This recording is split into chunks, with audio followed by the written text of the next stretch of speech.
वैज्ञानिक time travel के 3 ऐसे तरीके बताते हैं जिनके द्वारा आप भी टाइम ट्रेवल कर सकते हो और जो कि वैज्ञानिक तौर पे बिल्कुल सही भी हैं। बस आपको चाहिए होगी वो टेक्नोलॉजी जो आपकी समय यात्रा को संभव बना सके। टाइम ट्रेवल का ये कॉन्सेप्ट कोई काल्पनिक चीज नहीं है। विज्ञान भी ये साफ साफ कहता है कि टाइम ट्रेवल पॉसिबल है। टाइम ट्रेवल का जिक्र पहली बार सन 1895 में हुआ था, जब H.G. वेल्स ने एक नॉवल लिखी जिसका नाम था द टाइम मशीन। इसके बाद टाइम ट्रेवल का ये वर्ड बड़ा ही पॉपुलर हो गया। हालांकि ये नॉवल पूरी तरह से साइंस फिक्शनल थी, लेकिन इस नॉवल ने विज्ञान जगत में खलबली मचा दी थी। वैज्ञानिक सोच में पड़ गए, क्या टाइम ट्रेवल संभव हो सकता है। इसके बाद वैज्ञानिक एक के बाद एक थ्योरी देते गए और साथ ही उन तरीकों को भी एक्सप्लेन करते गए जिनके द्वारा समय यात्रा संभव हो सके। वास्तव में समय को समझ पाना एक जटिल काम है। सबके लिए समय की परिभाषा अलग अलग हो सकती है। कोई समय को घड़ी से मेजर करता है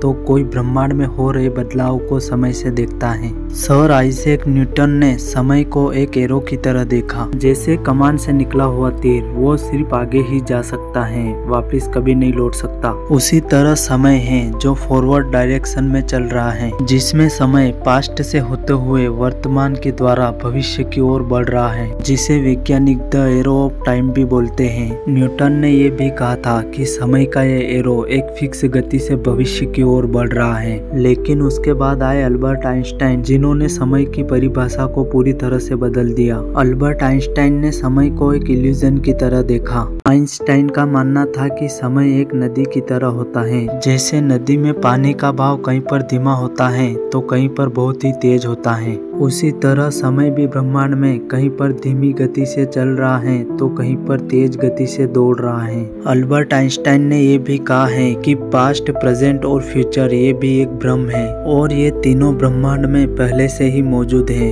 दोस्तों, आपकी समय के बारे में क्या राय है कमेंट में जरूर बताना, और यदि वीडियो अच्छा लगा हो तो वीडियो को लाइक करना और इस चैनल को सब्सक्राइब करना। Thanks for watching this video.